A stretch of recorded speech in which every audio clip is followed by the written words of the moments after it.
What it is, what it do, you already know who it is. It's your boy JQilin. Today, with a new kind of episode, we're going to be playing something new. This isn't exactly a DDLC mod, but it's also a visual novel. I've been working on my reading skills recently, so hopefully I won't be messing up every other line.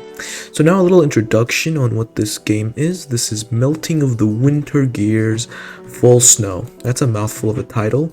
It's made by a person named Kale Chips. They're a very good friend of our boys at the various artists, and yeah, his stuff is pretty great, so we're hoping to immerse ourselves today into one of his wonderful works. So yeah, let's get ourselves going.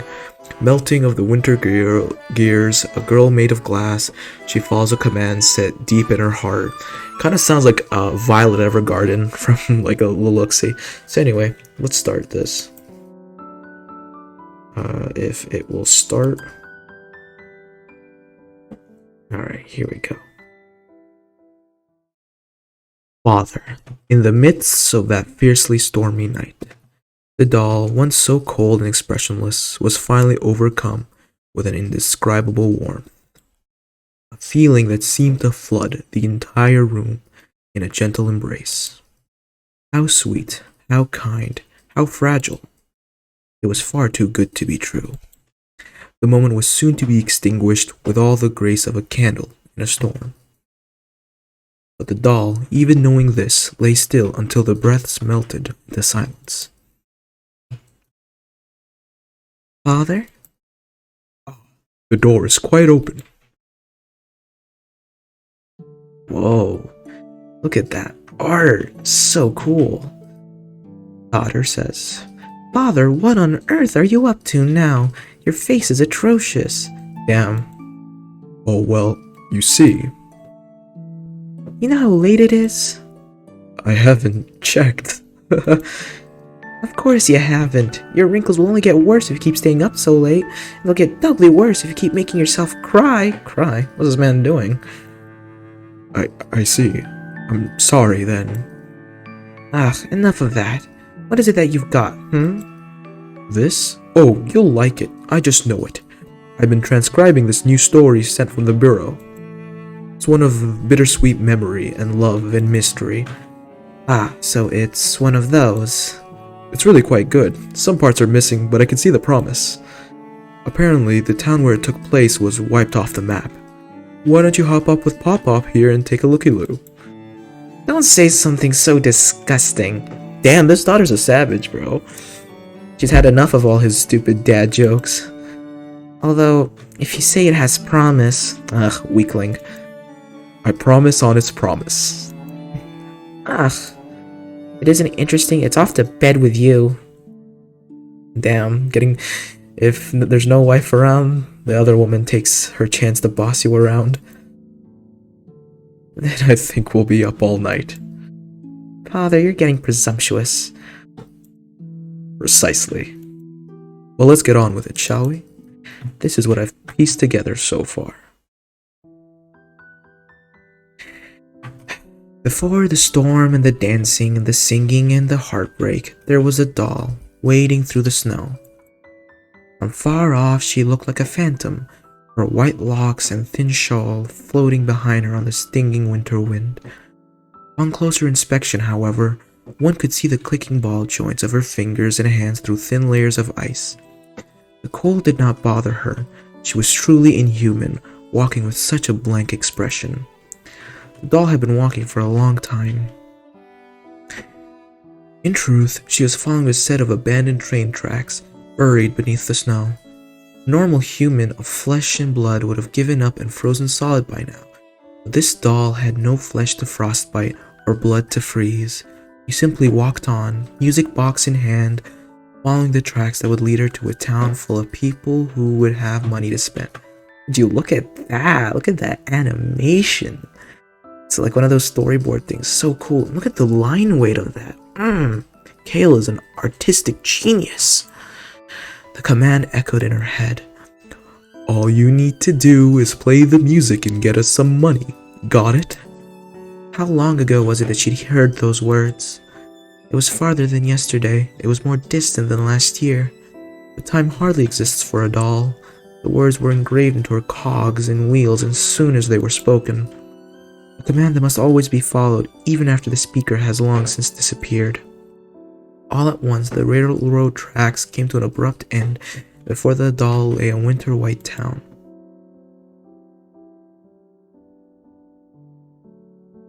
Oh wow, look at her, she's so pretty.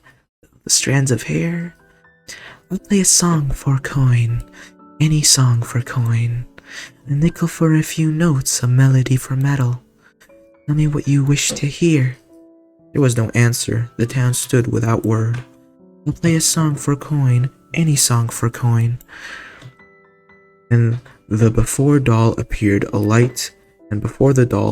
light-colored cat, her smoke-like body blending into the snow. She swished her tail while staring inquisitively at the frozen traveler. The doll stared back.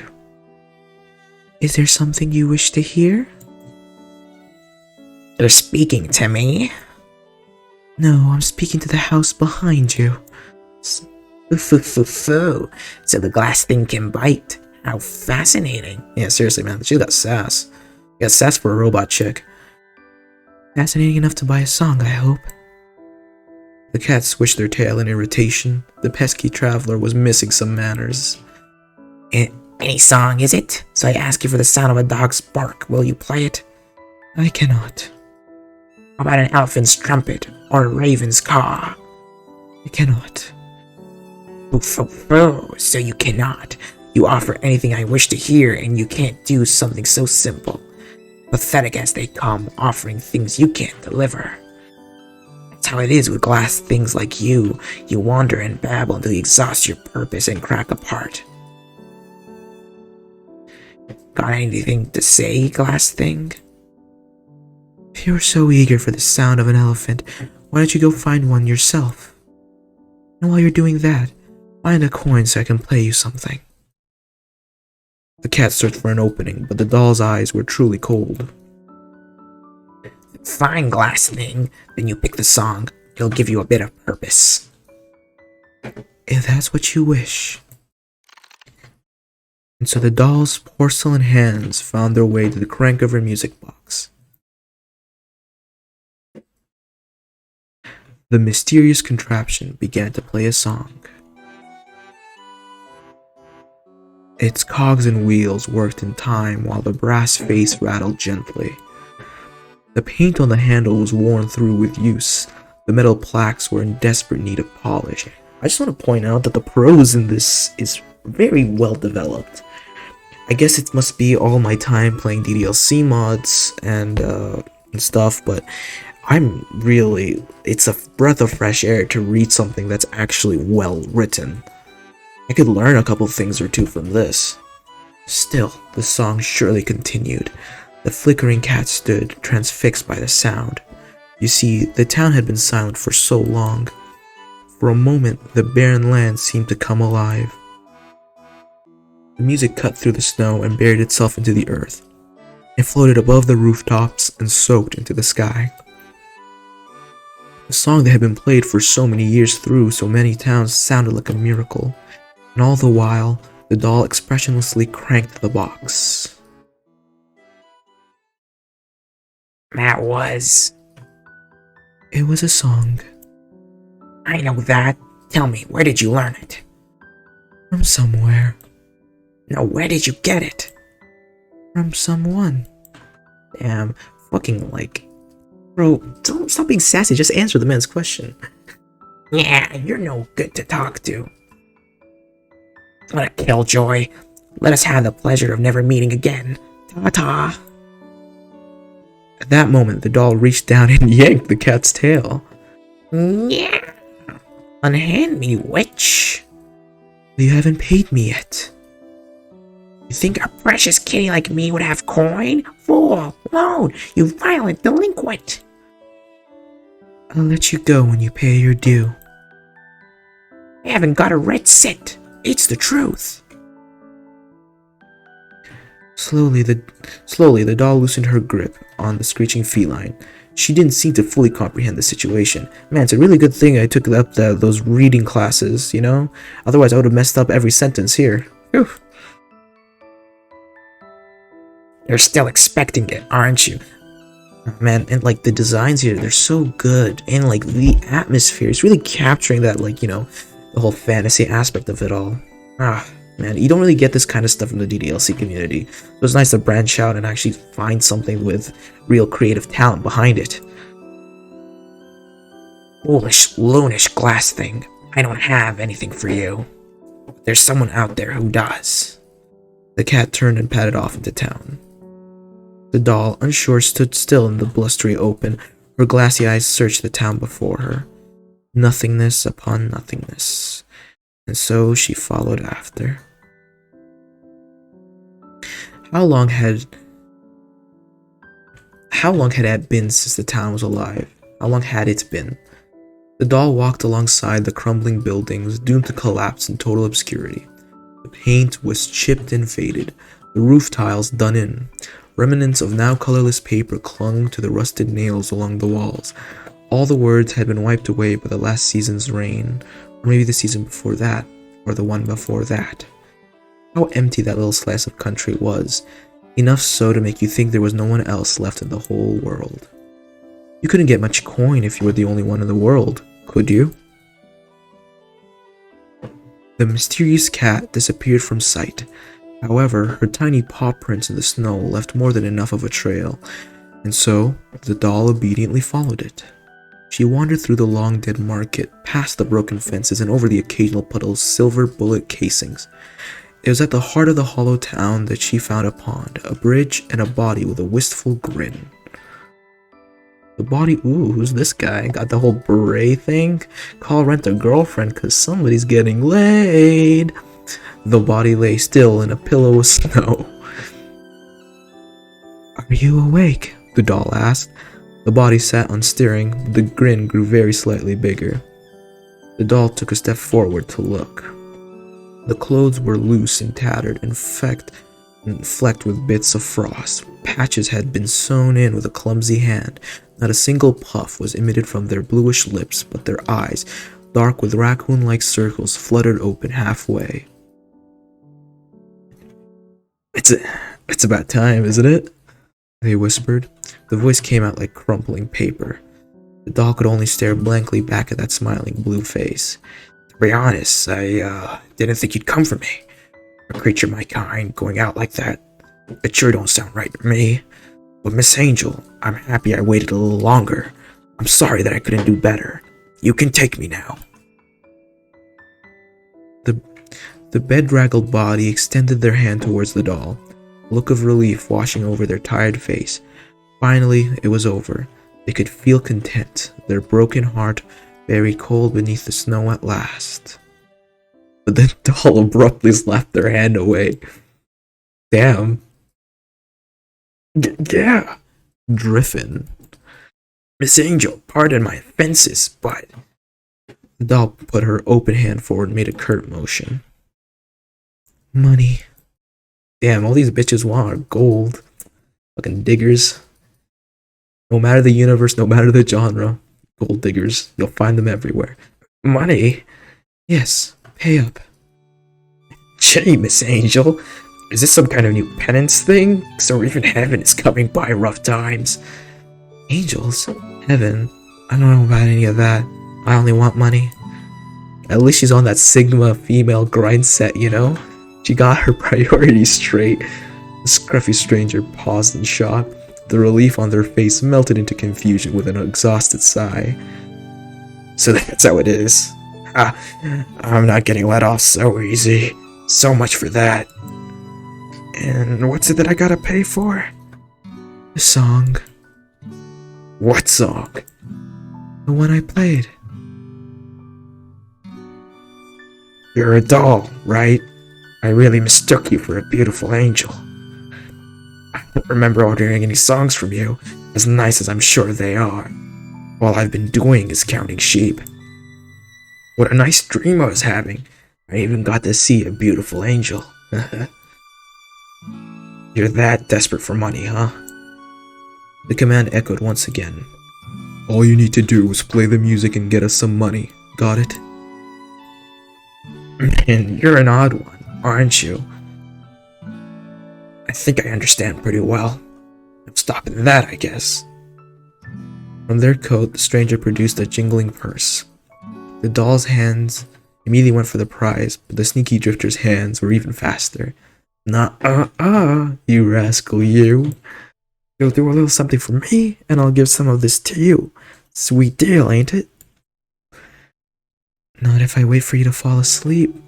Yeah, this girl knows what she wants, and she's willing to do anything to get it. Damn. Whoa, miss, that's a little hardcore. I'm not gonna make you do anything wild. Just spend the day with me. That's all I'm asking. Spend the day? Yeah, let's just enjoy each other's company. Talk a little, have a walk around, partake in some amateur philosophizing. This place is as empty as a church on a weekday, so seeing you come along makes me feel 10 kinds of lucky. Company. If that's all there is to it, I don't see a problem. The doll was met with a charming smile. Beneath the exhaustion and chills, the stranger's good-natured grin broke through. The doll's face twitched to mirror them. I'm loving this music. It's very atmospheric. Not something you'd remember, but it really does a nice job at setting the mood. It was an expression made long ago, nearly forgotten from lack of use, a way of saying hello, or even just because. Yes, that's what a smile was for. It was a gift you gave to someone else for simply existing. Shit. Gee, miss, here I was thinking you were nice all the way through. Let's even get a few more of those grins out of you. No problem, it'll cost you extra. Good thing I got some pennies to spare. Sorry, I didn't ask your name proper.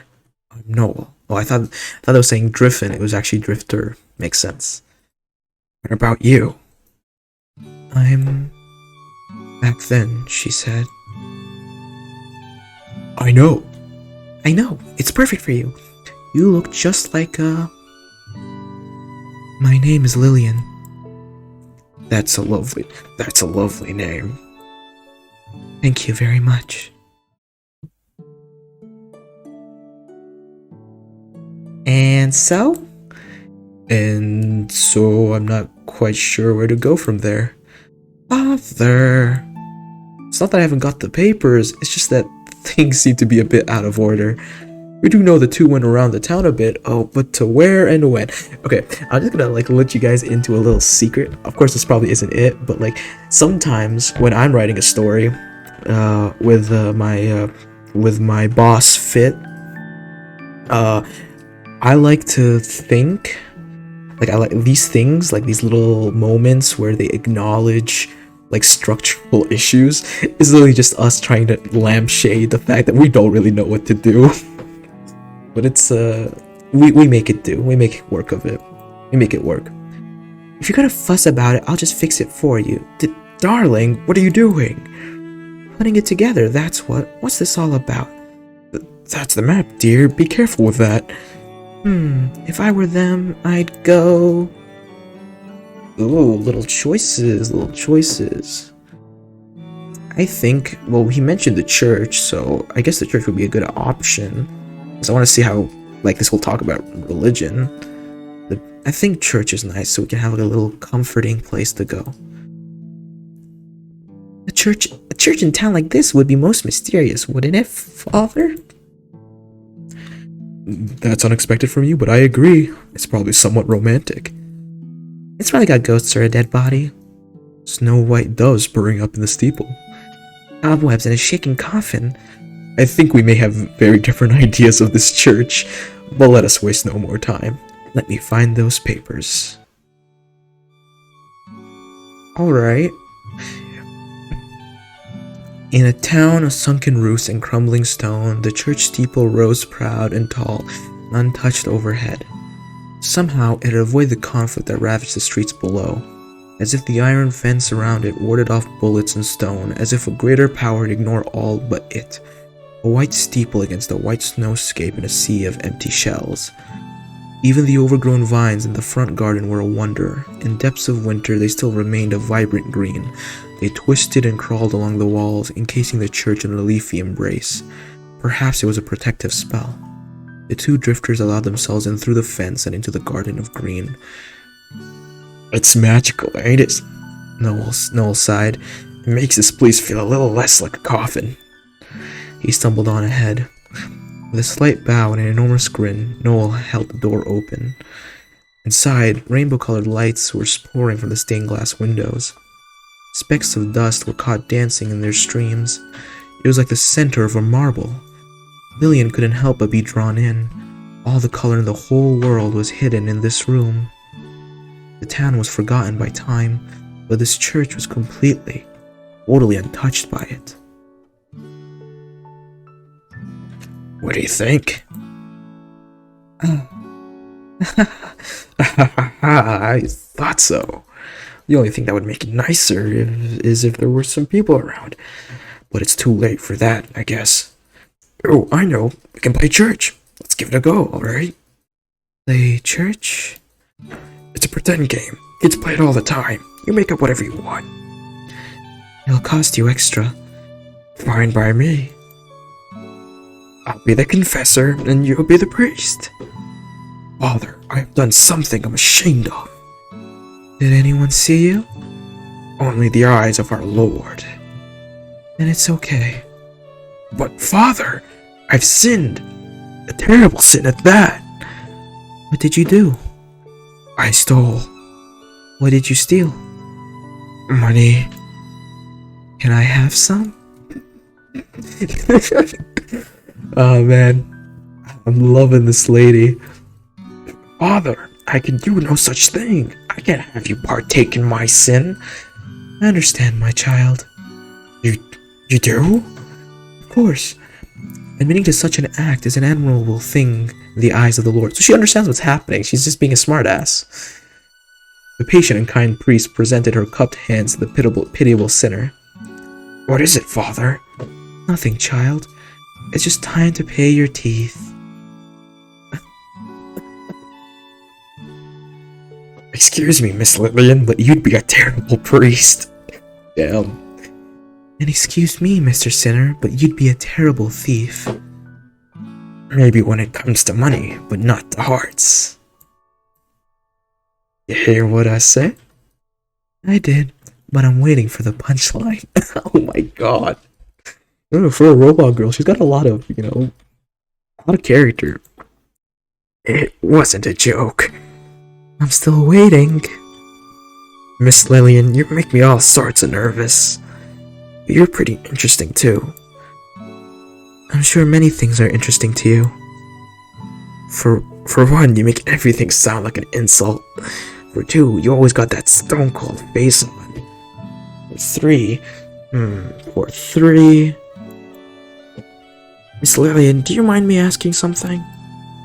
The drifter's face had the usual cheerful expression, but the voice echoed out in a stark serious. Is there anything you wish you could confess? If there really was a priest there, of course, is there anything you would say? No. Oh? Nothing at all? There's nothing to say. Look, here's the thing, right? About character design. You make sure you design your characters, and the designs say a lot about them, right? And here, you can see that he's got cut-up gloves, a shoddy clothing, messy hair, and he has a bag of pennies. This man's, like, homeless, probably dying, and this is, like, how he wants to spend his, probably, like, maybe his final days? I don't know, maybe he's suicidal or something. I remember I read in the synopsis that was something about to do with war. Maybe he's a veteran. Who knows? The doll said it on reflex, but something about it felt odd. She searched, but there was truly nothing. Looking within herself only led to a void of nothingness, a pit empty all the way down. Hey, don't beat yourself up. I'm sorry.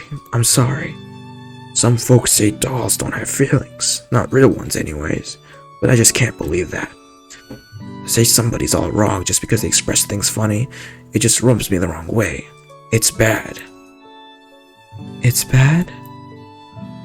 It's awful. It's hellish. The kind of thinking, it just makes you want to kill over dead, doesn't it? Noel's sharp laugh cut through the church air. Hit in Lillian's chest felt even deeper. If I were a priest, a terrible one, yes, you could confess to me.